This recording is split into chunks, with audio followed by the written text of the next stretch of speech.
রসুনের বিষয়ে সতর্কতা। কাদের রসুন এড়িয়ে চলা উচিত? যাদের গ্যাস, অম্বল বা পেটের সমস্যা রয়েছে, যাদের রসুনের প্রতি অ্যালার্জি রয়েছে। কখন রসুন খাওয়া উচিত নয়?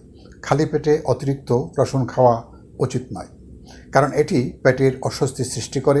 গ্যাসের সমস্যা থাকলে রসুন এড়িয়ে চলাই ভালো।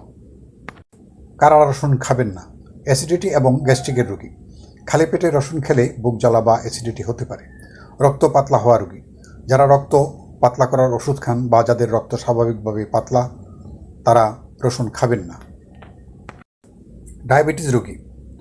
অতিরিক্ত রসুন খেলে রক্তে শর্করার পরিমাণ অতিরিক্ত কমে যেতে পারে, যা ডায়াবেটিস রোগীদের জন্য ক্ষতিকর।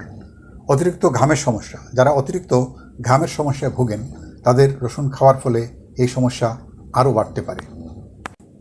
ছোট শিশুদের হজমযন্ত্র পুরোপুরিভাবে বিকশিত না হওয়ায় তাদের জন্য কাঁচা রসুন হজম করা কঠিন হয়। যাদের হজমের সমস্যা আছে, খালি পেটে কাঁচা রসুন খেলে হজমের সমস্যা হতে পারে।